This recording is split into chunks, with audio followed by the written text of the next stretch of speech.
Olá, sejam muito bem-vindos a mais um Direito Direto. O programa que, tenta explicar o universo jurídico de um jeito claro, objetivo e, na medida do possível, acessível. É isso aí. E antes da gente mergulhar no tema de hoje, que é bem denso, Ah, sim. Aquele nosso recadinho de sempre, né? Se você está ouvindo a gente, não esquece de seguir o podcast na sua plataforma de áudio preferida, seja Spotify, Deezer, qualquer uma. e se puder, deixa lá 5 estrelas, avalie a gente. Ajuda muito a mais pessoas encontrarem nosso conteúdo. E claro, compartilha com os amigos, especialmente aquela galera que está na batalha dos concursos. E para quem nos acompanha, segue lá nosso perfil no Instagram para ficar por dentro de tudo. Perfeito. A ideia é que o conteúdo seja leve o suficiente para ouvir no trânsito, lavando a louça. Ou na academia, e lembrando que esses nossos papos são baseados nos nossos cadernos de estudo, então a gente convida todo mundo a acompanhar essa evolução junto com a gente, comentando nos episódios. E uma dica. Para facilitar os estudos, vale criar uma playlist para cada matéria. Ajuda a organizar. Exato. Bom, recados dados, vamos ao que interessa. O tema de hoje é um verdadeiro quebra-cabeça jurídico com consequências muito reais. O que acontece quando a lei penal muda? Imagina só a situação.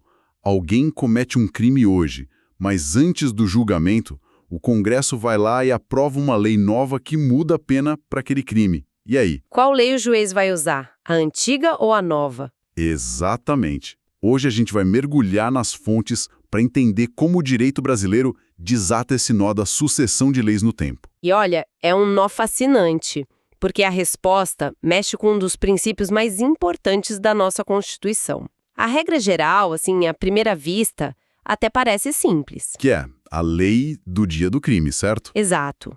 Mas a Constituição coloca um porém gigante. A lei penal nunca pode retroagir, a não ser que seja para beneficiar a pessoa. E é essa exceção, esse salvo para beneficiar, que abre a porta para um universo de regras e cenários que, no fim das contas, garantem a justiça. Certo. Então, a regra principal, a base de tudo, tem até nome em latina, tempus regit actum. Isso. O tempo rege o ato. Na prática, a lei que estava na placa no dia do jogo é a que vale. Mas você disse que o direito penal permite que a lei viaje no tempo. Como assim? Isso não cria um paradoxo jurídico? É uma ótima forma de colocar. É uma viagem no tempo controlada e só com um tipo de passagem, a de ida para o bem. Esse fenômeno tem um nome técnico: extratividade. Extratividade. Significa que a lei pode produzir efeitos fora do seu período de vigência. E isso acontece de duas maneiras. A primeira, e mais famosa, é a retroatividade. Retroatividade. A lei nova volta no tempo. Parece coisa de ficção científica. E o efeito é quase esse. Uma lei nova mais branda volta no tempo para ser aplicada a um crime cometido antes de ela sequer existir. Me dá um exemplo prático. Vamos lá. Imagina que o João foi condenado por um crime, pena de 4 anos, sobre uma lei A. Enquanto ele está cumprindo a pena, surge uma lei B, que reduz a pena para aquele mesmo crime para, 2 anos. Ok. A lei B, por ser mais benéfica, vai retroagir, alcançar o João lá na execução da pena dele e reduzir a pena para 2 anos. Uau! Então mesmo uma condenação definitiva, com trânsito em julgado e tudo, pode ser alterada? Pode e devem. E qual é a outra forma dessa viagem no tempo? Deve ter um contraponto, imagino. É a outra face da mesma moeda, chamada ultratividade. Aqui é uma lei antiga, já revogada, que continua viva para resolver um caso. Ela ultrapassa seu tempo de vida, sabe? Continua produzindo efeitos. Exatamente. Usando o mesmo caso do João. Imagina que ele cometeu o crime quando a pena era de 4 anos, a lei A. Mas antes do julgamento, uma lei B aumenta essa pena para 6 anos. A situação dele piorou. Piorou. E aí o juiz vai simplesmente ignorar a lei nova, mais severa, e usar a lei A, que já está morta, para sentenciá-lo a 4 anos. Ela é mais favorável e, por isso, continua valendo para aquele caso específico. Entendi. Então, no fim das contas, a regra de ouro é: a lei que for mais gentil com a pessoa é a que ganha, não importa se é a antiga ou a nova. E as fontes que a gente tem aqui organizam essa dança das leis em 4 cenários bem claros, né? É a forma mais didática de enxergar. Imagino que 2 são para quando a lei piora e 2 para quando ela melhora. Exatamente.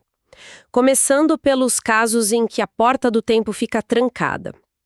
O primeiro é quando surge uma novatio legis incriminadora. Nome complicado. Mas a ideia é simples.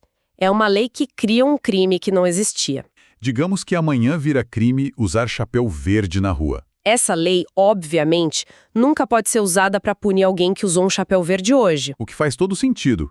Ninguém pode ser pego de surpresa e punido por algo que era perfeitamente legal quando fez. Princípio da anterioridade. E o segundo cenário em que a lei nova não pode prejudicar? É o que chamamos de lex gravior, ou, em bom português, lei mais grave. Ah, essa é mais fácil. Aqui, o crime já existe, mas a nova lei torna a situação da pessoa pior. Pode ser aumentando a pena, dificultando a progressão de regime, criando uma nova exigência, qualquer coisa. E nesses casos, Nesses casos, a lei nova também não retroage de jeito nenhum. É aqui que a lei antiga, mais benéfica, se torna ultrativa, como a gente viu antes. certo. Então a lei nova não pode piorar as coisas. Mas e quando ela vem para ajudar? Imagino que aí a história seja completamente diferente, não é? Aí a mágica acontece. O cenário mais poderoso, mais forte de todos, é a abolitio criminis. A abolição do crime. O nome já entrega, né?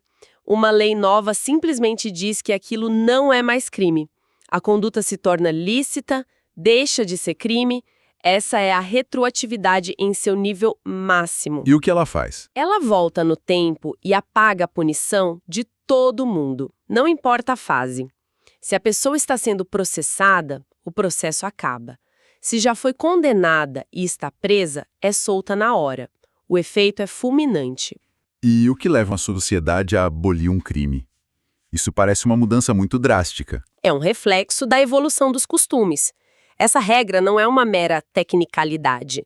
Ela reflete uma certa humildade do Estado que basicamente admite: olha, a forma como punimos isso no passado era excessiva ou errada e não é justo continuar aplicando essa visão ultrapassada a ninguém. Um bom exemplo disso seria o adultério, né? O exemplo clássico é o do adultério, que já foi crime. A sociedade mudou e entendeu que isso era uma questão de foro íntimo, não de polícia. Certo. E a outra lei benéfica é a que não extingue o crime, mas dá uma aliviada, certo? Exato. É a novatio legis melius, ou como a gente pode chamar de forma mais simples, a lei mais branda, a lex mitior. E como ela funciona?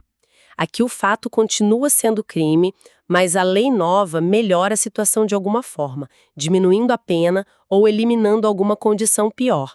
Ela também retroage sempre, sem exceção. Sobre a abolição do crime, as fontes destacam um detalhe que me pareceu crucial. Ela apaga os efeitos penais, mas não os extrapenais. O que isso quer dizer na prática? Parece uma pegadinha. É uma distinção fundamental e nada óbvia. Apagar os efeitos penais significa que a condenação some da ficha criminal da pessoa. Ela deixa de ser reincidente por aquele fato, por exemplo.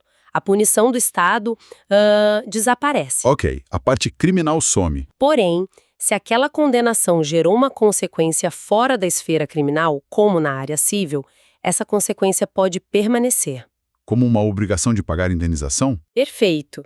Voltando ao exemplo do adultério. Quando a lei o revogou, quem estava sendo processado teve o processo extinto.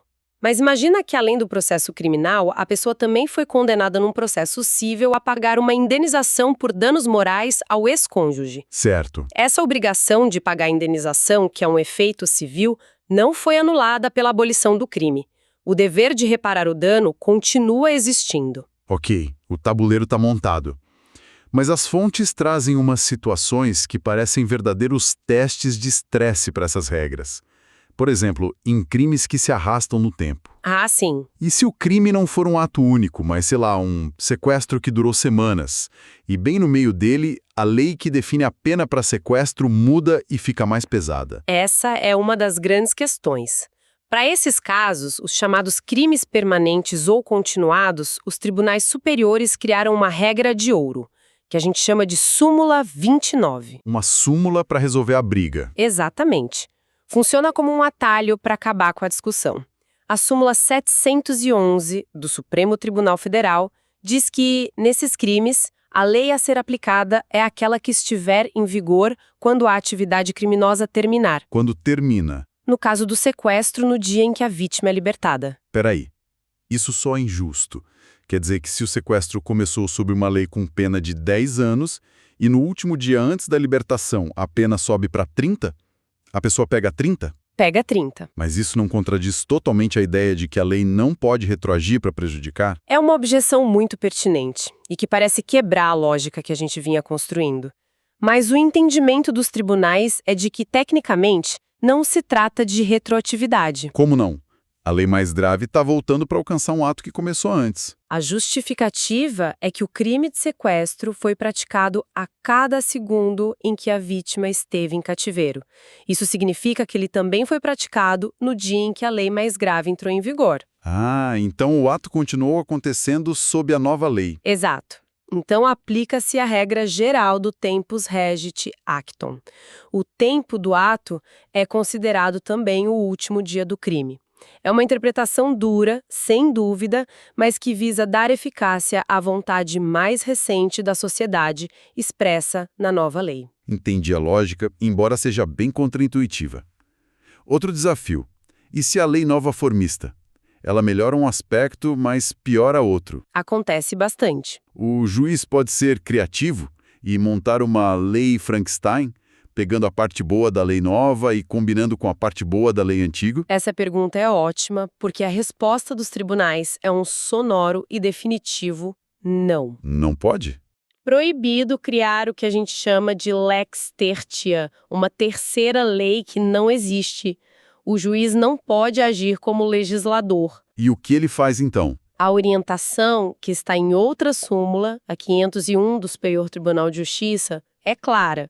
O juiz precisa analisar as duas leis, a antiga e a nova, na sua totalidade. Ele aplica cada uma delas, hipoteticamente ao caso concreto, e só então decide qual pacote como um todo é mais favorável. Então, em outras palavras, o juiz tem que escolher entre o pacote da lei antiga e o pacote da lei nova, sem poder criar um pacote personalizado. Exatamente. Já vi casos em que os advogados ficaram dias fazendo cálculos complexos para demonstrar qual das duas leis no conjunto da obra seria melhor para o cliente. Isso mostra que essa proibição de misturar leis tem consequências bem reais. As fontes também mencionam um conceito com um nome que assusta: continuidade típico-normativa. É um nome feio, né? Isso é quando a lei revoga um crime, mas não de verdade. Tipo uma pegadinha legal. É uma ótima forma de colocar. É exatamente isso. Acontece quando uma conduta criminosa não deixa de ser crime. Ela apenas muda de endereço no Código Penal. Muda de endereço. Um artigo de lei é revogado, mas o comportamento que ele descrevia é totalmente absorvido por outro artigo. O exemplo mais famoso é o do atentado violento ao pudor. Lembro desse caso. Esse crime foi formalmente revogado, mas a sua conduta foi incorporada ao crime de estupro. Como o fato materialmente continua sendo proibido e punido, não houve uma abolitio criminis. Então ninguém foi beneficiado. Ninguém. A punição foi mantida, só que sobre um novo rótulo jurídico. Compreendido. Vamos agora para as peças finais desse quebra-cabeça. E as leis que já nascem com prazo de validade, como aquelas criadas para a Copa do Mundo ou para uma pandemia. São as leis temporárias e excepcionais. A lei temporária já diz no seu texto quando vai morrer.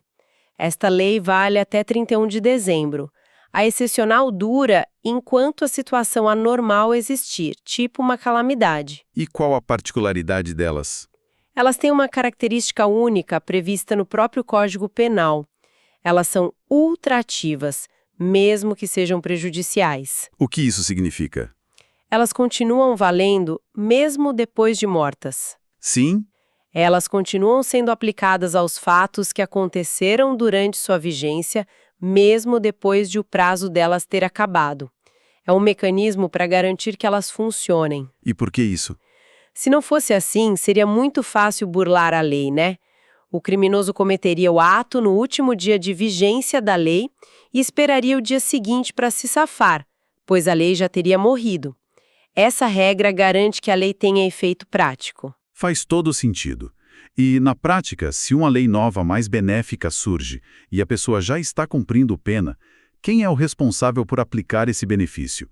Quem bate na porta da cela para dar a boa notícia? A responsabilidade acompanha a fase do processo.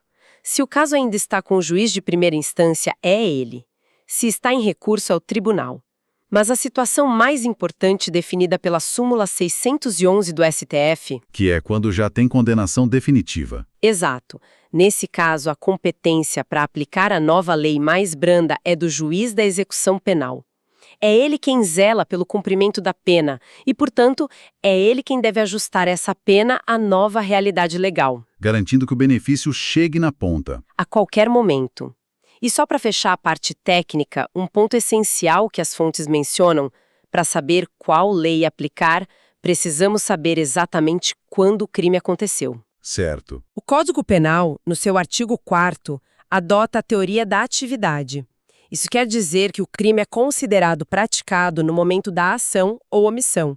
Não importa quando o resultado acontece. Ah, então se alguém atira numa pessoa hoje, mas a vítima infelizmente só morre no hospital na semana que vem? O crime de homicídio foi praticado hoje, no momento do disparo. A lei que vale é a de hoje. Uau! Então, o que tudo isso significa no final das contas? A gente começou com uma regra que parecia simples, o tempo rege o ato, mas descobrimos um sistema engenhoso, cheio de exceções e regras especiais. Pois é. Tudo girando em torno de um princípio maior.